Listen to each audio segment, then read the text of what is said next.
Elena Vance white-knuckled the leather steering wheel of her silver sedan as the January ice storm turned the mountain pass into a blurred corridor of freezing rain and sleet. It was 2:47 p.m., 13 minutes past when she should have already arrived at the Sterling Building in downtown Portland, the interview that would decide whether her father's architecture firm survived or collapsed into bankruptcy. Her hands trembled as she pushed 70 on the slick asphalt, her eyes flicking between the clock on the dashboard and the serpentine road ahead. This was her third attempt to save the firm in 6 months. The first 2 meetings ended in polite rejections and thinly veiled pity. "Your designs are competent, Elena, but they lack heart." The words still stung like a slap. She'd spent the last decade becoming the daughter her father needed, the one who never failed, never wavered, never let emotion cloud her precision. She'd sacrificed friendships, relationships, sleep, joy, all of it poured into blueprints and CAD files and pitch decks that proved she was worth something. That she mattered. But as her tires hissed through another sheet of black ice near mile marker 32, her headlights caught something that made her heart stop. A flash of golden-brown fur. 2 terrified eyes reflecting in the beam. A puppy, soaked, shivering, no bigger than a loaf of bread, crouched in the center of her lane, frozen in place as the storm pounded its fragile body. Alone. Abandoned. Dying. Elena's foot hovered over the brake. Her entire body screamed at her to stop. But the clock screamed louder. 2:49 p.m. "You're 15 minutes late. If you stop now, it's over. Everything is over." The puppy didn't move. It just stared at her headlights, too cold or too frightened to run. And Elena Vance, the girl who never failed, who never let her guard down, who built her entire identity on winning, had exactly 3 seconds to choose between the life she'd bled for and the life she was about to destroy. Elena had left her apartment at 1:15 p.m. with military precision, exactly 90 minutes before the 2:45 interview, accounting for traffic, weather delays, and a 15-minute buffer to compose herself in the parking garage.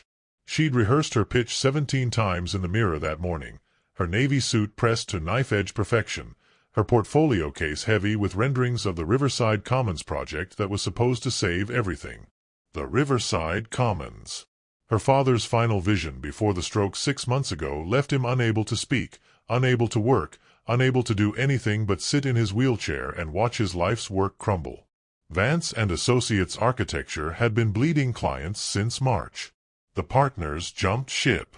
The junior architects found positions at larger firms.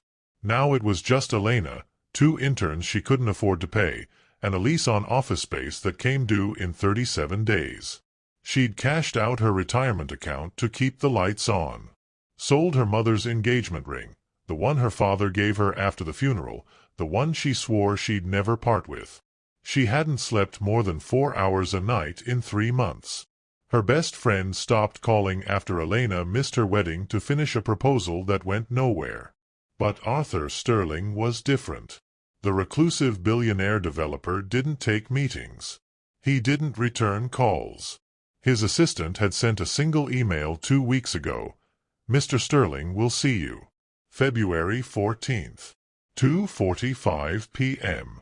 Do not be late." No explanation. No context.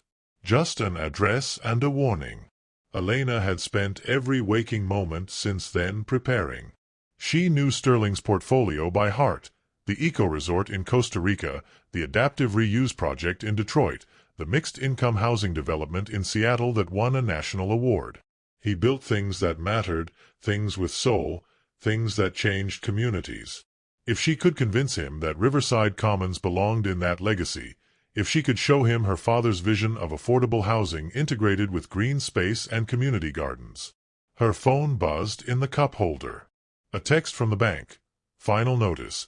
Payment of $47,830 due February 28th or foreclosure proceedings will begin. Elena's jaw tightened. She pressed harder on the accelerator, watching the speedometer climb past 65. The windshield wipers thrashed against the freezing rain, their rhythm matching the frantic beating of her heart. She wasn't just driving to an interview.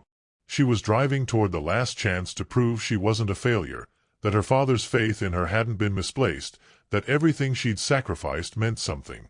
The GPS showed 12 minutes to destination. She was already 2 minutes late. And then the mountain pass curved sharply ahead, and her headlights swept across something small and golden and utterly impossible, shivering in the middle of the road where no living thing should be. Before we get to the interesting part, please let me know in the comment where you're watching from. The subscribe button is for clicking if you're hooked. I have another story to share with you, and I won't want you to miss it for anything at all. Now, let's get into this story. Elena's foot slammed on the brake before her brain could override it. The sedan fishtailed on the slick pavement, tires shrieking as she fought to control the spin. Her portfolio case flew off the passenger seat and crashed against the door. The car lurched to a stop 15 feet past the puppy, angled halfway across the lane. Her breath came in sharp gasps, fogging the windshield. The clock glowed accusingly. 2:51 p.m. 14 minutes late and getting worse by the second. She could see the puppy in her rearview mirror, a small golden shape against the gray slush, still frozen in place. Steam rose from its soaked fur in the frigid air. It wasn't moving. Maybe it was already. No. She watched its tiny ribcage expand with a shuddering breath. Elena's hands were still locked on the steering wheel, knuckles bone-white. She could drive away. She could call animal control when she got to the city. Someone else would come. Someone else would handle it. She had 13 minutes to salvage her father's legacy, to save everything she'd worked for, to prove she wasn't the kind of person who failed when it mattered most. The puppy lifted its head slightly, snow clinging to its whiskers. "No," Elena whispered to herself. "No, no, no. I can't. I don't have time." But she was already unbuckling her seatbelt. Her hand hovered over the door handle. The rational part of her brain was screaming. This was insane. This was professional suicide. Arthur Sterling didn't give second chances. The email had been explicit. Do not be late. If she walked away from this car, if she chose a stray animal over the interview, she was choosing to lose everything. The firm. Her father's dream. Her entire identity as someone who could handle pressure, who could make the hard calls, who never let emotion cloud judgment. Through the rain-streaked window, she could see the puppy trying to stand. Its legs buckled. It collapsed back into the slush. Something cracked open in Elena's chest, something she'd kept carefully sealed for years, buried under spreadsheets and deadlines and the relentless pursuit of being good enough. She thought of her father in his wheelchair, the way his eyes still lit up when she showed him her drawings. She thought of the Riverside Commons renderings, the community garden where children would play, the affordable units where families would build lives, the green spaces designed for heart, not just efficiency. What kind of architect designs spaces for human compassion but drives past a dying creature because she's running late? What kind of daughter would her father have raised? Elena shoved open the door and stepped into the freezing rain. The wind cut through her suit jacket like knives. Sleet stung her face. Behind her, a semi-truck's horn blared as it barreled around the curve, the driver gesturing furiously at her hazard lights. She didn't look back. She was already running toward the puppy, her expensive heels sliding on the ice, her perfectly styled hair plastered to her skull, her entire future dissolving with every step. The puppy bolted the moment Elena got within 5 feet. "No, wait, please!" Her voice cracked as the tiny creature skittered sideways on the icy pavement, its paws slipping, terror in its dark eyes. It didn't understand she was trying to help. It only knew humans had left it here to die. Elena lunged forward, her knee hitting the frozen asphalt with a crack that sent pain shooting up her leg. Her hands closed on empty air. The puppy scrambled toward the shoulder of the road, toward the steep embankment that dropped into a ravine of bare trees and rocks. "Stop!" Elena crawled after it, her stockings shredding on the rough pavement, ice water soaking through her skirt. The navy fabric, dry clean only, bought specifically for this interview, was already streaked with gray slush and road salt. She didn't care. The puppy reached the guardrail and tried to squeeze underneath. Elena dove, catching its hind leg just as it wriggled through. The puppy yelped and thrashed, and for one horrible second she thought she'd hurt it, but then she had both hands around its trembling body and was pulling it back from the edge. It bit her. Not hard, its teeth were small, baby teeth, but enough to break skin on her thumb. Elena gasped but held on, cradling the writhing, terrified animal against her chest as she struggled to her feet. The puppy was ice-cold, shaking so violently she could feel its heartbeat hammering against her ribs. Its fur was matted with mud and sleet, and when she looked down, she saw its paws were bleeding, scraped raw from trying to survive on the frozen road. "I've got you," she whispered, her own voice shaking. "I've got you. You're safe now." The puppy whimpered and went still, either from exhaustion or resignation. Elena turned back toward her car, still running with the door hanging open, hazard lights flashing. Another vehicle roared past, horn blaring. She was creating a traffic hazard.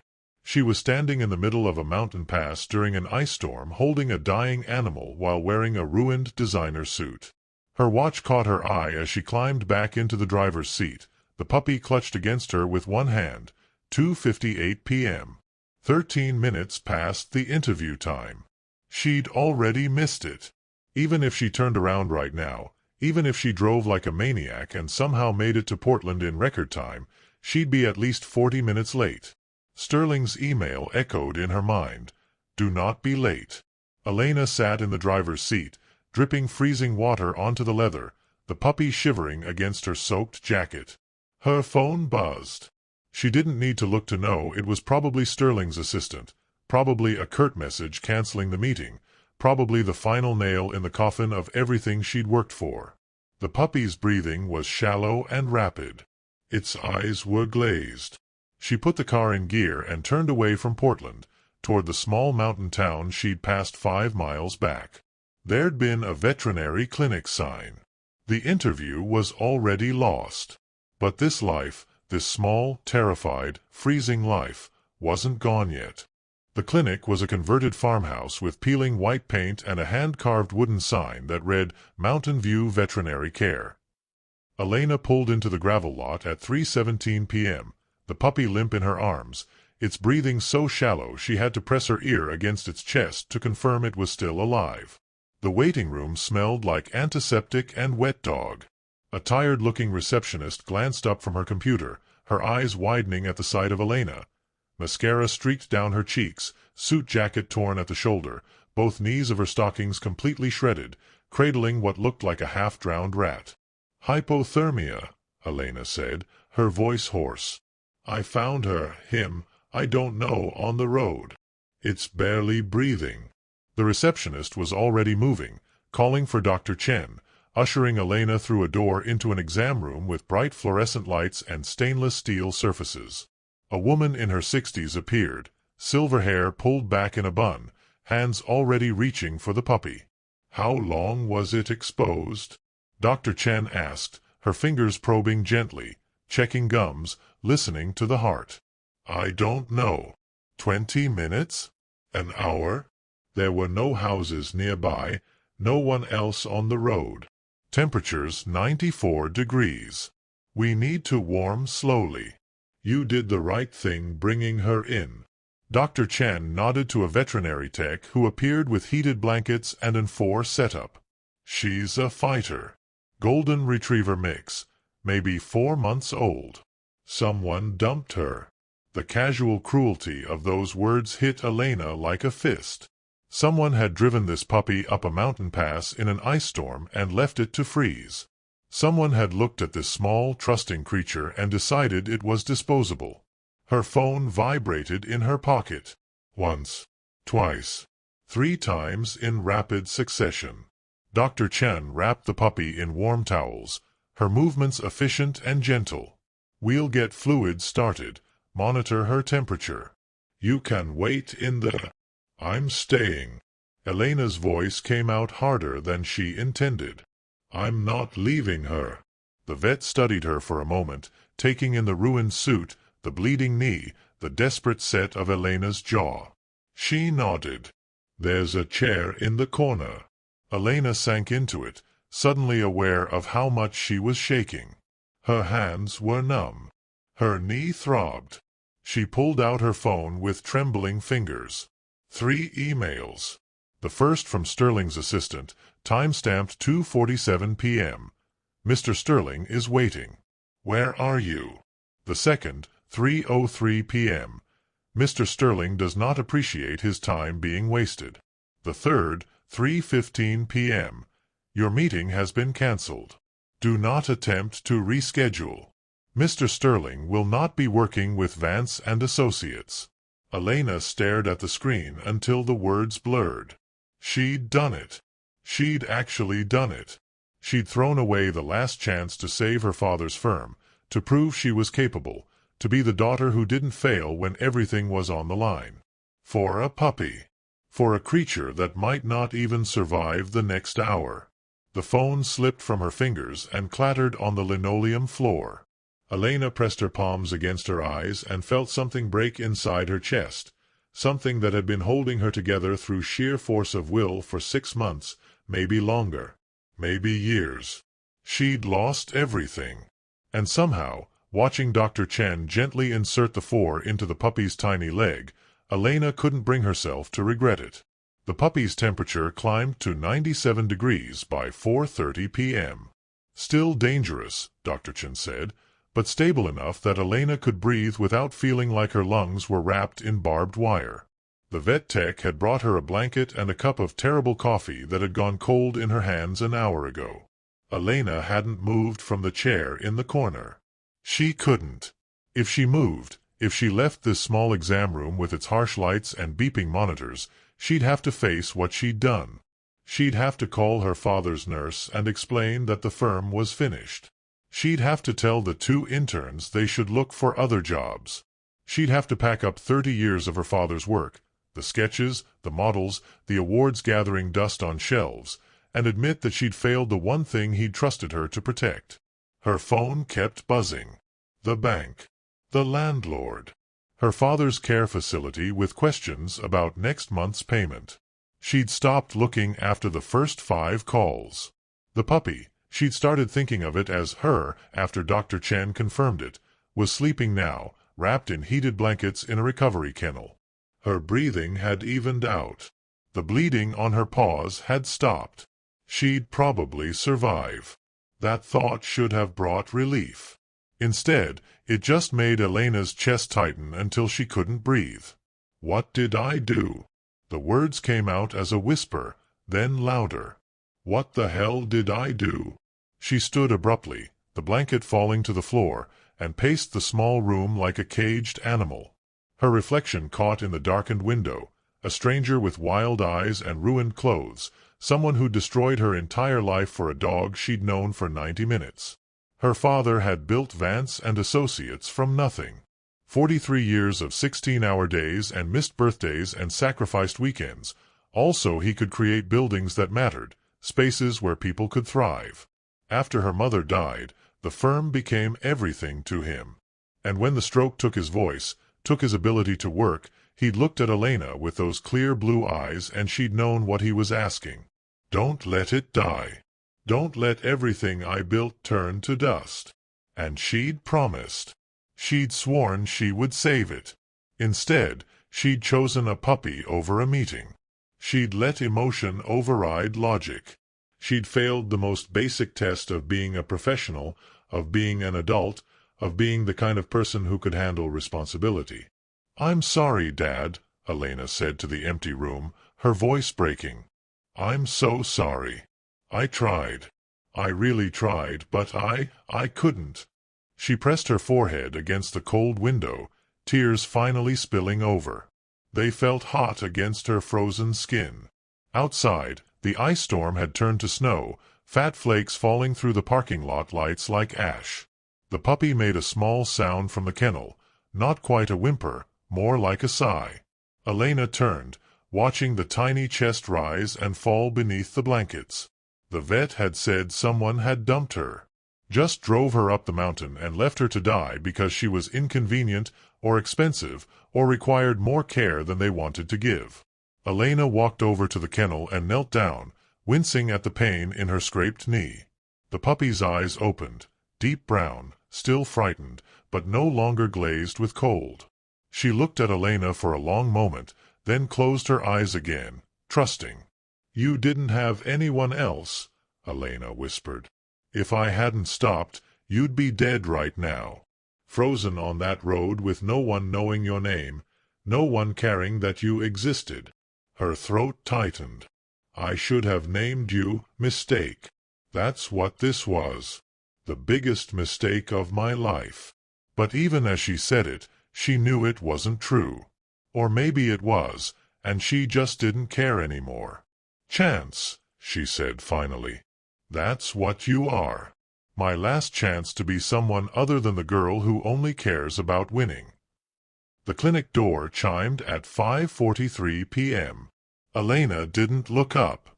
She was still kneeling by Chance's kennel, one hand resting against the wire door, watching the puppy's steady breathing like it was the only thing anchoring her to reality. Dr. Chen had gone home an hour ago, leaving instructions with the night tech to monitor Chance through the evening. Elena should leave too. She had nowhere to go and nothing to go back to, but sitting in a veterinary clinic watching a sleeping puppy wasn't going to change that. "Excuse me," a voice said. Male, cultured, with the kind of quiet authority that came from never having to raise your voice to be heard. "I'm looking for the woman who brought in the golden retriever puppy. They said she was still here." Elena's head snapped up. The man standing in the doorway was tall, maybe 60, with steel-gray hair and a charcoal wool coat that probably cost more than her car payment. His sharp features were familiar. She'd studied his face in photographs while preparing for the interview, memorized the angle of his jaw and the intensity of his gaze so she wouldn't be caught off guard when they finally met. Arthur Sterling. The air left Elena's lungs in a rush. She scrambled to her feet, her ruined skirt catching on her torn stockings, her scraped knee nearly buckling. This wasn't possible. This wasn't happening. Arthur Sterling was supposed to be in Portland, in his pristine office 40 miles away, furious at her for wasting his time. "Mr. Sterling." Her voice came out strangled. I can explain. I'm sure you can."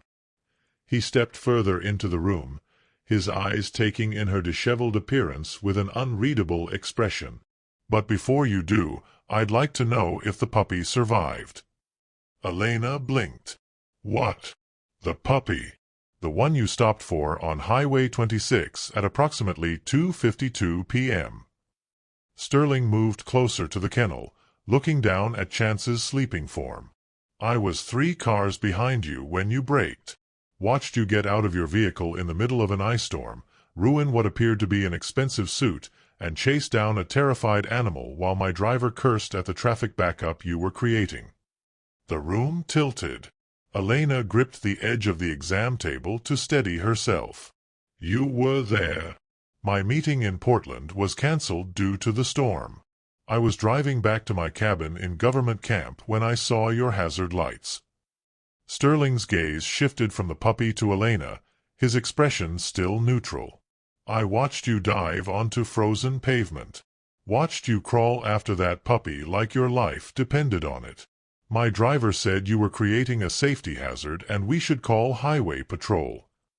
Elena's throat closed. "I'm sorry. I didn't mean to. I know I missed the meeting. I know you don't give second chances, but she was dying." "I told my driver to follow you." Sterling interrupted her, his voice quiet. "I wanted to see what kind of person risks everything for a stray animal when they're already running late to the most important meeting of their career." The words hit Elena like a physical blow. She stared at him, her mind struggling to process what he was saying. He'd followed her. He'd known she was late to meet him, known she'd chosen the puppy over the interview, and he'd followed her anyway. "Why?" she whispered. Sterling reached into his coat pocket and pulled out a folded piece of paper, the email she'd sent with her Riverside Commons proposal. I've reviewed 43 development proposals in the last 2 years. Beautiful renderings. Impressive credentials. Perfect pitch presentations. He unfolded the paper, his finger tracing the sketches of community gardens and affordable housing units. But do you know what every single one was missing? Elena shook her head, not trusting her voice. Proof that the architect actually gave a damn about people more than profits. Sterling looked at Chance, then back at Elena. I build projects that require architects with integrity. People who make hard choices when no one's watching. Who stop when it would be easier to drive past. Elena couldn't move. Her brain had short-circuited somewhere between "I watched you" and "architects with integrity." Arthur Sterling, the man whose cancelled meeting had just destroyed her entire life, was standing 3 feet away telling her that ruining her career was somehow a test she'd passed. "I don't understand," she managed. Sterling walked to the window, his hands clasped behind his back as he gazed out at the falling snow. 15 years ago, my daughter was driving home from college for Thanksgiving.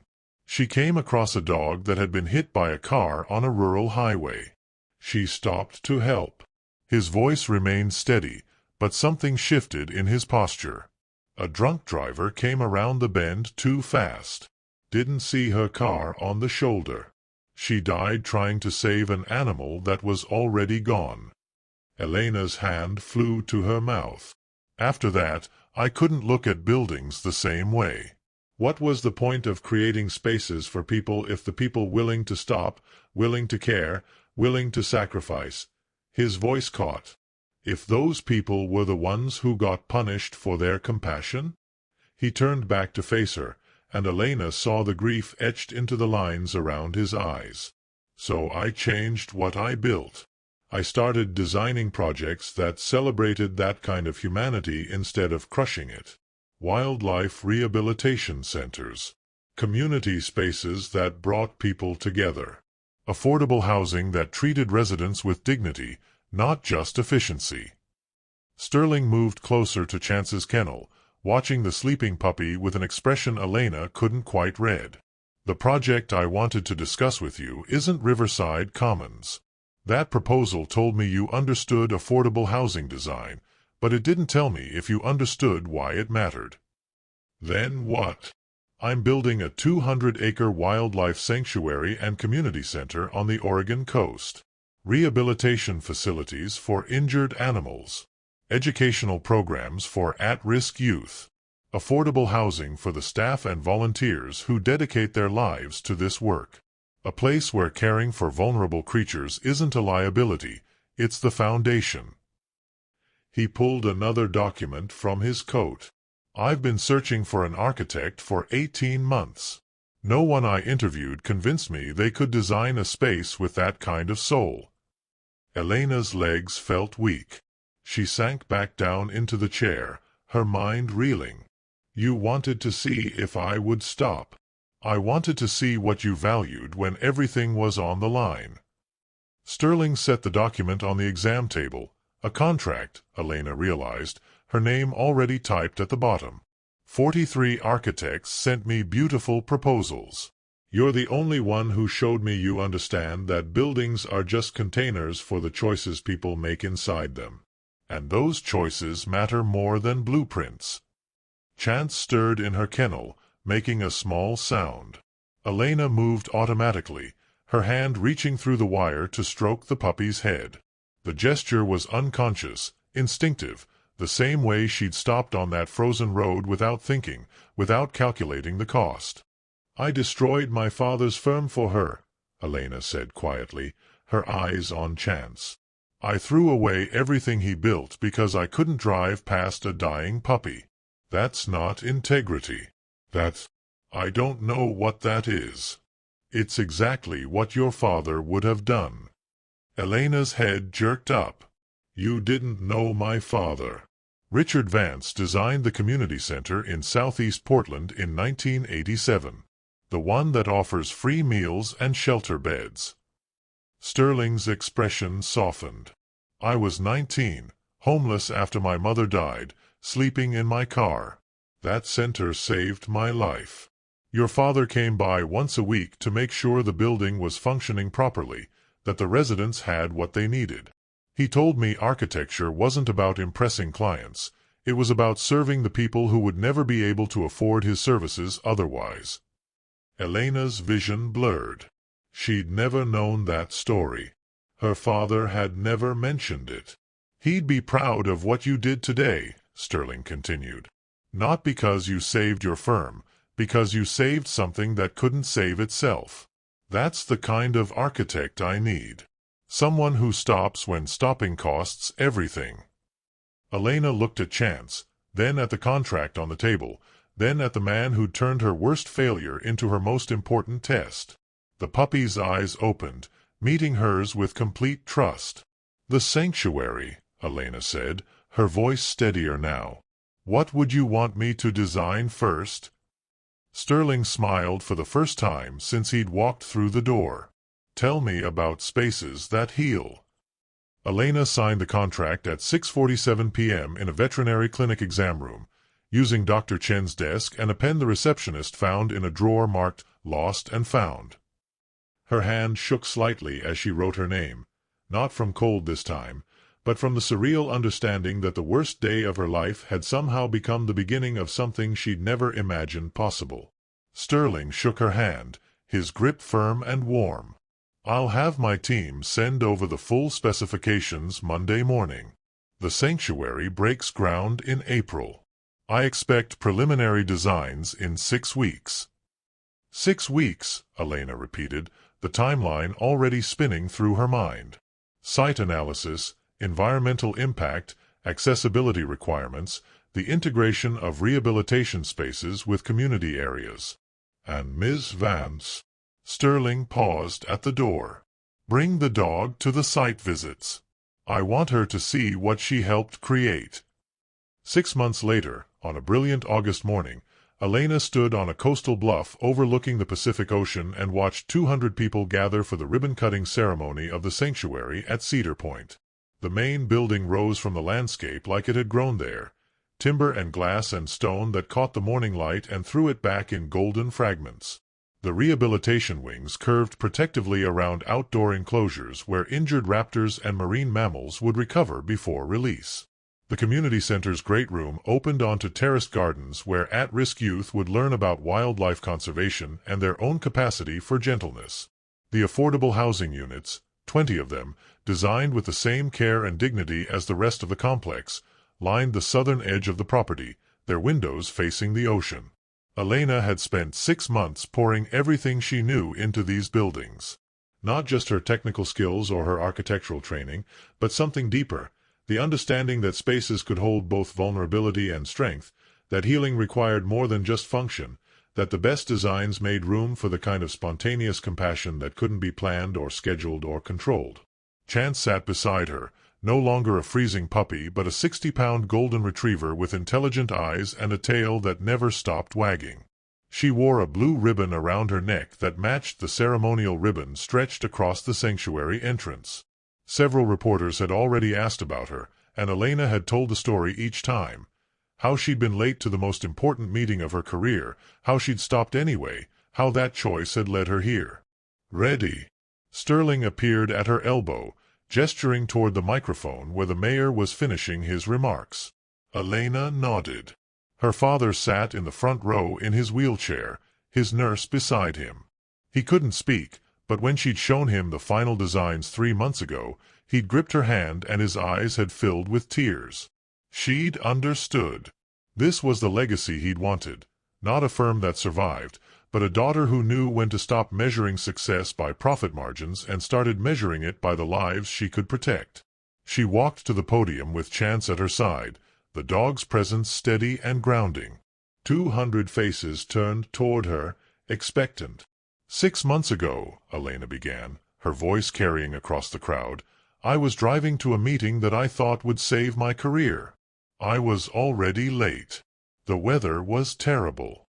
And then I saw something in the road that made me stop. She reached down, her hand resting on Chance's head.